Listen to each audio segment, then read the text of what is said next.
We're live. Yay. Welcome, you guys, to the Killer Author Club. We're so excited to have the one and only Emily Carpenter here tonight to tell us all about her latest GOTHICTOWN, which is so good. You guys have to read it. Grab your cocktails and your list of questions for Emily, and we will see you on the flip side. Welcome to the Killer Author Club. 3 best-selling authors talking about killing, of the fictional kind, with the best thriller and suspense authors in the business. Killer conversations, killer cocktails, and killer guests with your hosts, Kimberly Bell, Heather Gutenkopf, and Kara Ruda. This is the Killer Author Club.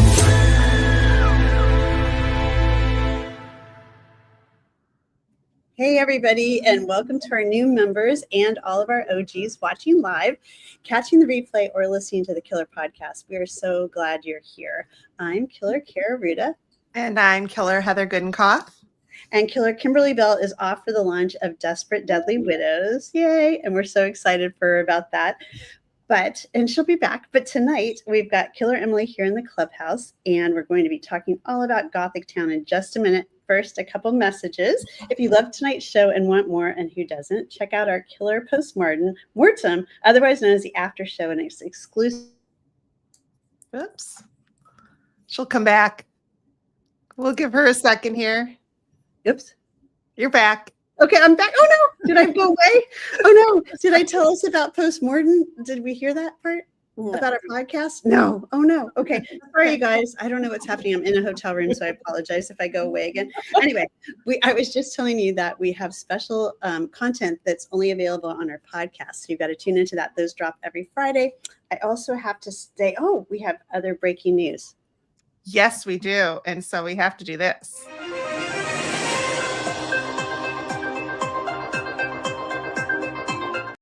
All right. Do you want a signed first edition copy of 3 Killer Hosts' upcoming books, plus exclusive Killer Author Club book theme swag? Well, today you can subscribe to the KAC Book Box, offered in partnership with the fabulous Swamp Fox Bookshop in Marion, Iowa.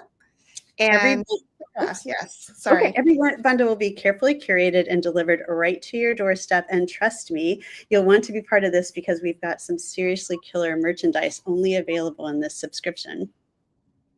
Yes, and first up, right around June 3rd, you'll receive a signed first edition copy of The X-Pact Affair by Killer Kimberly, plus exclusive Killer Author Club swag, plus a little something with international flair. Then on or about June 10th, you'll receive a signed first edition copy of Jill Is Not Happy by Killer Kara. That would be me. Yes. Am I still here or not? I don't know. Okay. I'm hoping I am. Okay. And a Jill approved surprise to make you happy, even if Jill is not. All right. And then then right around November 4th, you'll get a signed first edition copy of The Perfect Host by Moi, plus exclusive Killer Author swag, plus a sweet little something that will make you say, yeehaw. 3 books, all sorts of killer swag. What are you waiting for? Sign up for the Killer Author subscription book box. We'll drop the link in the comments in just a minute, but you can also sign up at killerauthorclub.com. And now, Heather, finally to our special guest. Could you please introduce her? I would love to. Emily Carpenter is the best-selling author of suspense novels, Burying the Honeysuckle Girls, The Weight of Lies, Every Single Secret, and Until the Day I Die. Her most recent release is Reviving the Hawthorne Sisters, which Publishers Weekly called a refreshingly modern Gothic tale, and Kirkus called an exciting Gothic-tinged quest. As Isla Moore, she has published a contemporary romance series, The Thornhill, Georgia Books. Emily has worked as an actor, producer, screenwriter, and behind-the-scenes soap opera assistant for CBS shows As the World Turns and Guiding Light. Born and raised in Birmingham, Alabama, she now lives in Atlanta, Georgia with her family. And congrats, Emily, and welcome to the Killer Author Club. Thank you so much. I just realized that bio is out of date because my latest release is actually GOTHICTOWN. GOTHICTOWN, right. Yeah, that makes sense. So many questions about GOTHICTOWN. So can you tell us really quick, what's it all about? Yeah, absolutely. So GOTHICTOWN is about Billy Hope. She is a Manhattan restaurateur, and unfortunately, during the pandemic lockdown up in New York City, she had to shut down her cafe that was very popular. So now she's kind of stuck in her New York apartment with her husband, Peter, who is a therapist, and her small daughter, Mare. She gets an email out of the blue from this town called Juliana, Georgia. And they are soliciting new residents to kind of boost the economy of the town. They're offering houses for like $100 and business grants. So she and her husband take Juliana up on their offer and move down. Such an amazing premise. I was immediately sucked in. So we What loved could it. really go wrong? You know, what Yeah. could go wrong? What could possibly go wrong? That's not too good to be true. Not at all. No. So readers, you need to get chatty and start dropping your questions in the comments for us to ask of Killer Emily. But first, it's time to talk about this episode's special drink. Right. As you know, the killers love our cocktails and mocktails. And every episode, we ask our killer guests to come equipped with a favorite. Killer Emily has chosen the Peach Bellini, yum, as her special drink. Emily, could you please tell us why? Okay, so the peach Bellini, first of all, peaches grow in Georgia. It's kind of the symbol of the state, and that is where my book is set, is in the fictional town of Juliana, Georgia. And also, Billy opens kind of a breakfast, lunch, and brunch cafe down in Juliana. So they're serving mimosas and Bellinis. And so, yes, that's... Yeah. And I actually got my hotel bartender to make me a peach Bellini. Nice. So great. You're in the Well, middle. cheers. Cheers to an Cheers. amazing book. Yay. And you need one because you're in the middle of an epic tour. So that you Yes. yeah, so Yes. So Yeah. we're happy to celebrate with you. Yeah. So Thank as you. you know, the Killer started the Killer Author Club just over 2 years ago so that readers like you can interact with some of the best suspense and thriller authors in the biz. So our spring and summer lineup includes superstars like Amy Tintera, Peter Swanson, Anthony Horowitz, and Heather Graham, and so many more. So for dates, times, past episodes, you know where to go, killerauthorclub.com. But tonight, we're here to talk about GOTHICTOWN, and boy, do we have a lot to talk about. Publishers Marketplace called it a buzz book selection. Our very own Kimberly Bell said, a Gothic banger of a story, quirky characters that come alive on the page, and a sneaky, steady building of tension to claustrophobic proportions. Creepy in the best possible way. GOTHICTOWN is an absolute knockout. So that's from Killer Kimberly. And Jane Ann Krentz, New York Times bestselling author, says it's a high-energy read that effortlessly reinvents the modern Gothic while delivering all the elements that make the genre so captivating. A haunting atmosphere, a dark legacy, a determined heroine, and a whisper of horror. I love the Gothic, and I love GOTHICTOWN. So, Emily, you are clearly a fantastically creepy killer in all the good ways. So we need to know the answer to this killer question. Where do you kill? Okay. When I was thinking about this question, all I could think was in this book, I kill in broad daylight, which not literally during the day, because they're night kills as well. But it's like the kills in this book are like not hidden. Like they don't even try to hide some of these kills. And I realized like there's a lot more murder in this book than like anything I've written before. So yeah, I was just like, wow, they just like out in the open. They're just like, there's a lot of them and they are not trying to hide it. So Right. That's why we really wanted you on the Killer Author Club. You're just killing all over the place. Right. there's Broad a daylight. lot of killing. Yeah, but with impeccable manners, because we are in the South, and This is true. They will smile while they kill you. Yeah, bless your heart, for sure. Bless your heart. Yeah. Oh my goodness. All right. So obviously we love this story, and I have read several interviews where you talked about how you came up with the idea. So can you share with us how the idea for this novel came about, and also a little bit about the history side of the story? Yeah.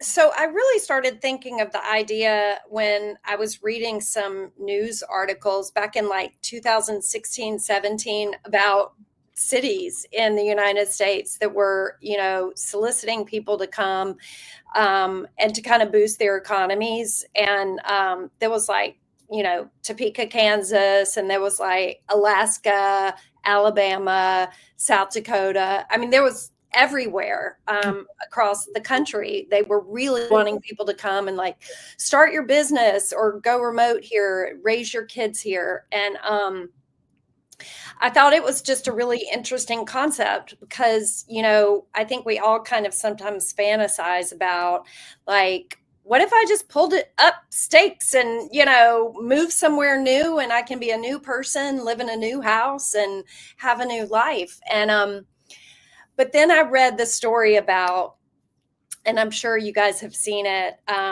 There was a story about a very small Italian village that was like tiny and turning into basically a ghost town. There's like, just a handful of people left, and they're all sort of elderly, and they really, really needed people to come and build up their town again.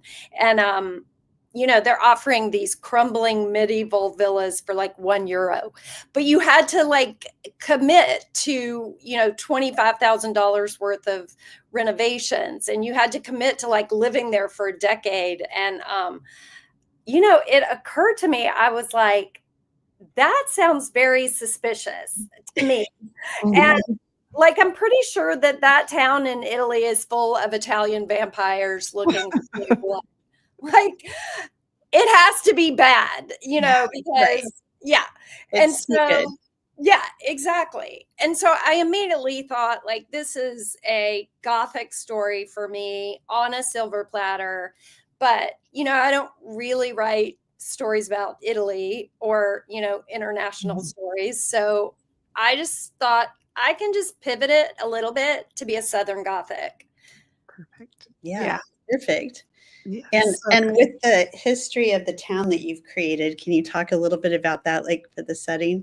Yeah. So the town that I created is fictional because of all the murders that happened there. I wouldn't want to actually base it on a real town. Nobody's going to want that. No, it's not good. We don't need a lawsuit. So, but I did sort of use the history of my town, Roswell, Georgia, which had kind of the unlucky position of being like right in the line of General Sherman during the Civil War, coming through Georgia on his way to Atlanta to burn Atlanta down, and then on his way to the sea. And he did come upon the town of Roswell, where there were 3 cotton and woolen mills being worked by the women and the children because the men had left to go to war.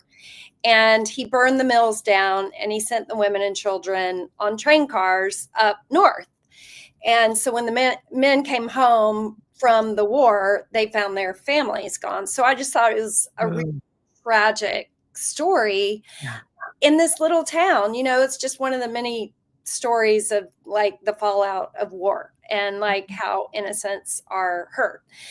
And so, yeah, I kind of adapted that a little bit into the story of Juliana. And so I start with that in the book. I talk about like how most suspense books, we always put the secret at the end, and it's like the reveal is going to be to the end, and the reader reads and gets there.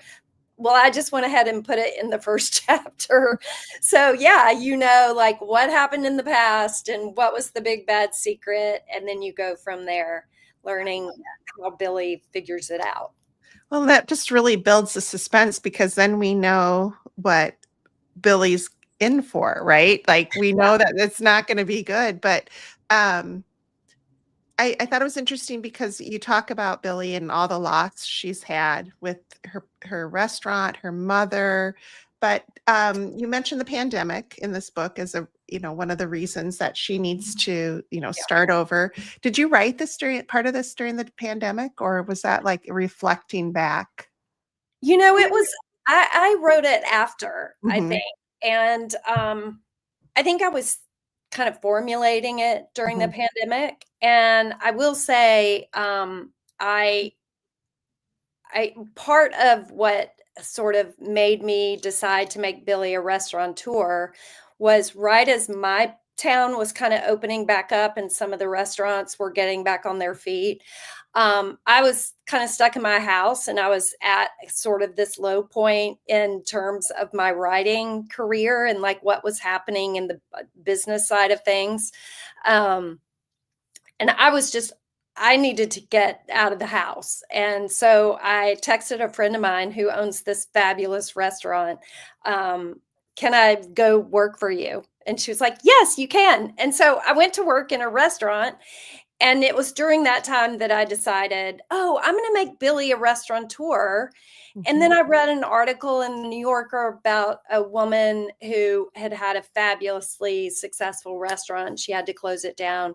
And I was like, this is perfect. This kind of like clears the slate. And Billy's like, what do I have left to lose? And I think the pandemic kind of did that for a lot of people in terms of, pivoting, changing their business. It just made life different for a lot of people. Yeah, Absolutely. And it's a perfect setup to make sense why this young family would just leave everything and start over. And gentle Juliana, I want to say that you nailed the Shirley Jackson lottery vibe. I too, when I read that in high school, was like, oh my gosh, this people can write a story like this, and it like I'm reading it right now, right? Anyway, so I love how you walk the line in the creepy ghosts not quite being in the story, but like kind of haunting you from the edges. How tough was that to accomplish? Because they kind of help with everything, kind of like the lottery, like sneaking up on you.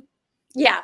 I mean, I will say that's kind of the books that I write kind of walk that line where we're not going full on into there is a ghost or there is a vampire, but I want that kind. And also it's not Scooby-Doo either. It's not like a man in a monster outfit.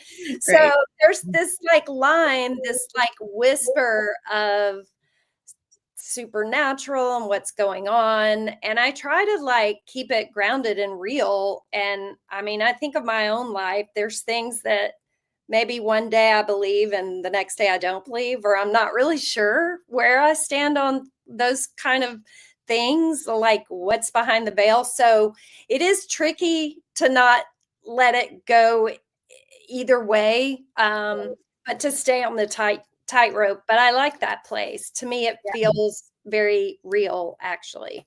Well, yeah, you did a great job because really good. It was super creepy. So you've got Billy and Peter and six-year-old Mare. They are so excited to arrive in their new home. And then, things start to go awry quite quickly, even with their cat, Ramsey. You might even say it's catawampus, what goes on with the cat.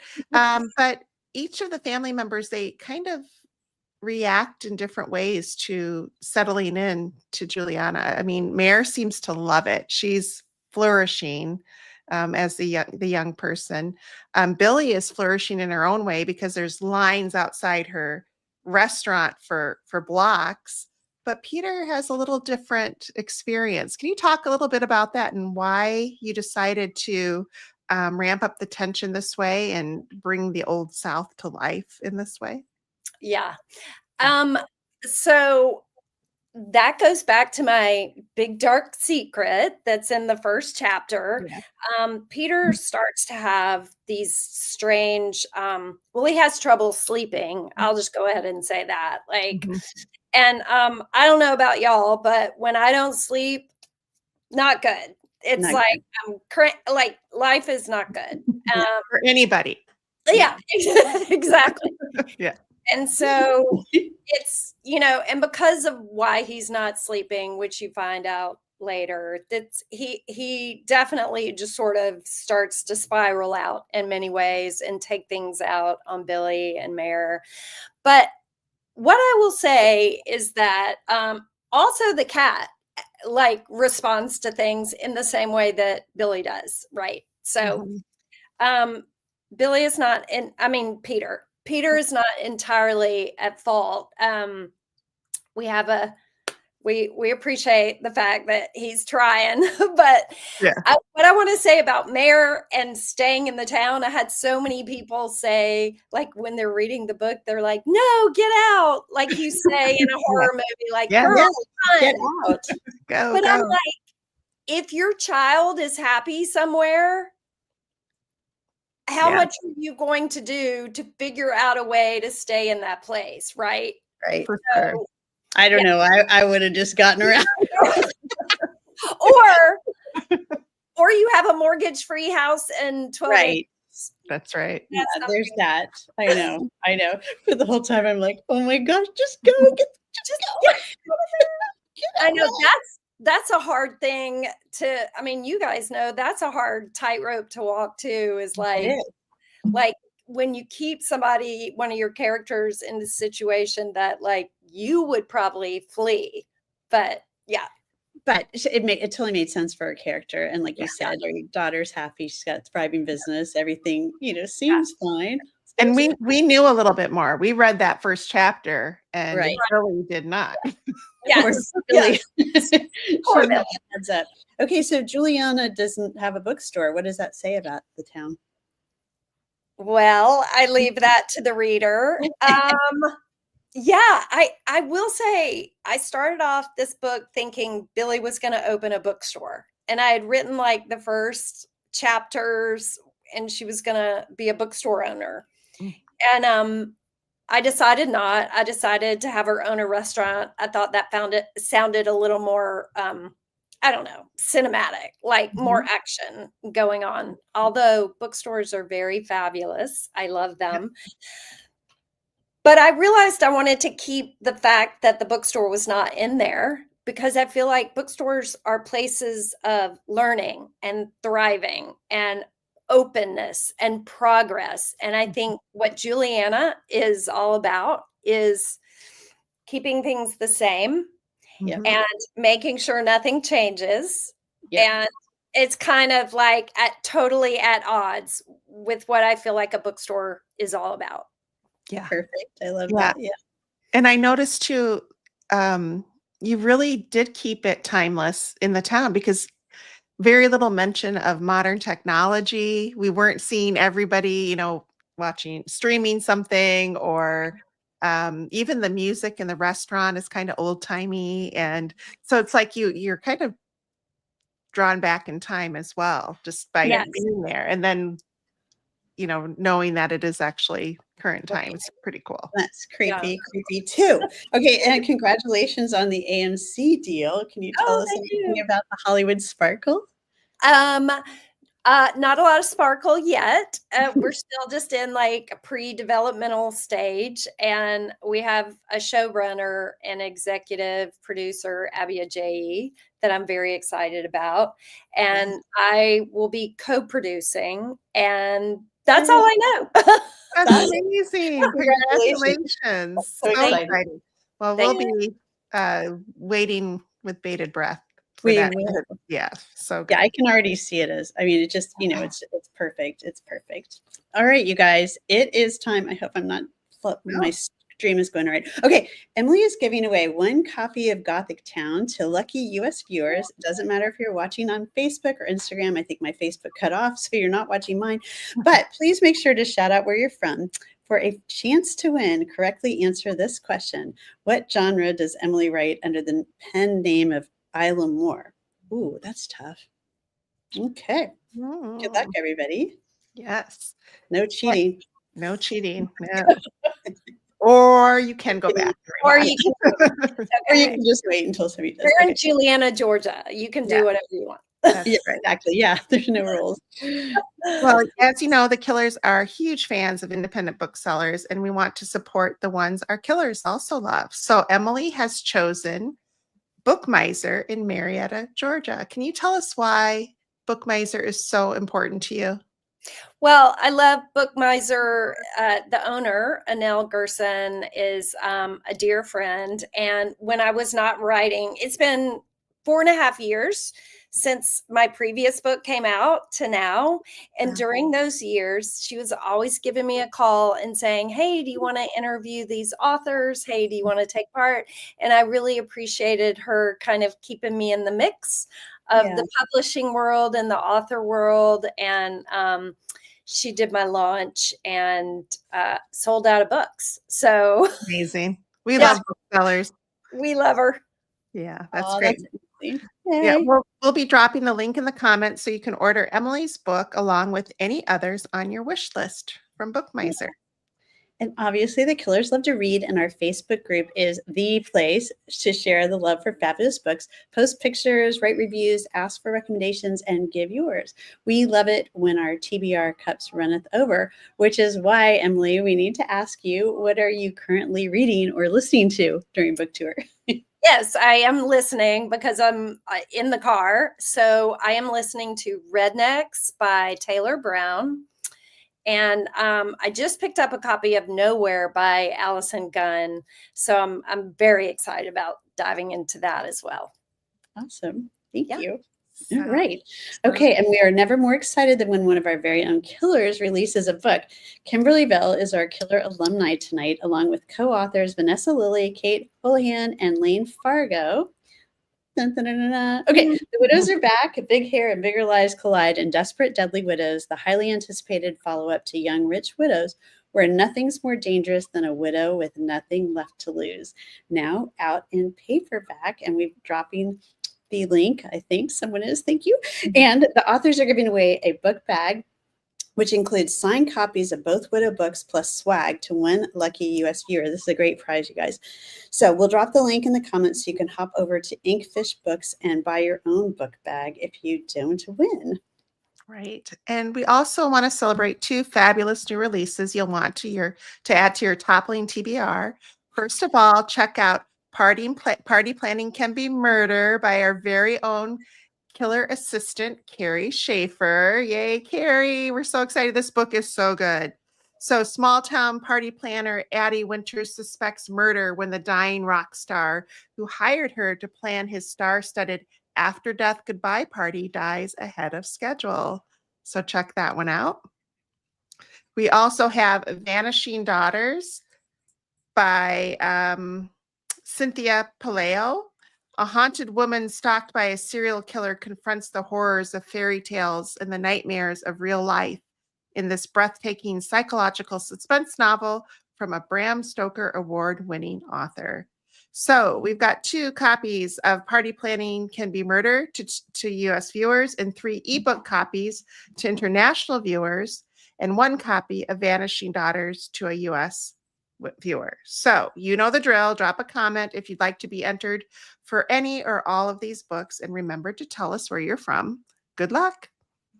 And don't forget to check out the killer's latest books. So look at this gorgeous cover for Kara's upcoming, let me find it here, upcoming novel, Jill Is Not Happy, a thriller where an ill-fated road trip resurrects a married couple's darkest secrets, out June 10th.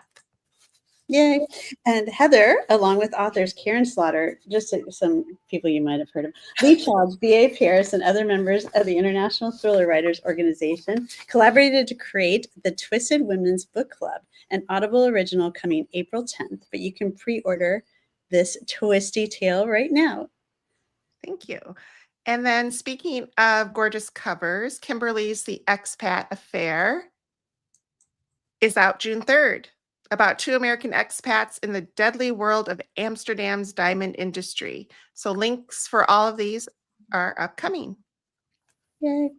All right, you guys. And membership has its privileges. So if you're on Facebook, check out the Killer Author Club, our private group where every episode we choose a name from the hat to win a piece of swag. It could be a t-shirt, mug, candles, totes, hats, all of which can be found if you'd like your very own copies at Killer Author Club bookreporter.com. Tonight's winner is Tina Shreve-Nichols. Congratulations, Tina. Please send one of us killers your address and we'll send some killer author swag your way. And please, want to be the next winner? Become a member of the Facebook group and you're automatically entered. So you don't even have to do anything. You just have to join us. All right.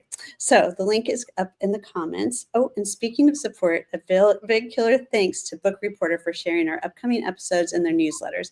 Stay up to date on bookish news and events at bookreporter.com. And Emily, there we go. Okay. This is big news, Emily. We have to tell you, you survived the Killer Author Club. Yes. Yes. I'm so glad. I'm so relieved. It was close. It was close. But it was dicey. It came down to the wire, but you made it. So, Emily, tell everybody where they can find you and connect with you. So I am on Facebook, Emily Carpenter, Instagram, emily.d.c, and sometimes Threads, very little blue sky. There's just so many. There's just so many. Or, flag me down as I drive past you on the highway. Yes, because you're on a huge book tour right now. And that they can find all your book tour stops on your website? Absolutely. On my website, also on Instagram and Facebook, I'm posting like every single day. Good. That's the author's life for you. Yep. Okay. And that does it for tonight's episode. Thanks to everyone for tuning in, and make sure to mark your calendars for 2 weeks from tonight. And we'll be back on April 22nd, our usual time, 9 p.m. Eastern, 6 p.m. Pacific, with the one and only Heather Graham. She'll be answering all of our burning questions about our latest, The Murder Machine. In the meantime, please find us wasting entirely too much time on Instagram, Facebook, Twitter, sometimes TikTok, not really. For all the information you need, times, upcoming schedule, past episodes, recipes, and merch, surf thekillerauthorclub.com. And thank you so much for being a part of the club. Good night. Thanks, everybody. Thanks, Emily. Thank you. Thanks, guys. I got to keep this. All right, guys. That does it for tonight's show. Thank you for tuning in. If you'd like to catch our next show live, we're every other Tuesday night on Facebook, Instagram, and YouTube. For times, upcoming schedule, and to catch up on past episodes, visit us at killerauthorclub.com. Happy reading. Now get on out there and kill that TBR.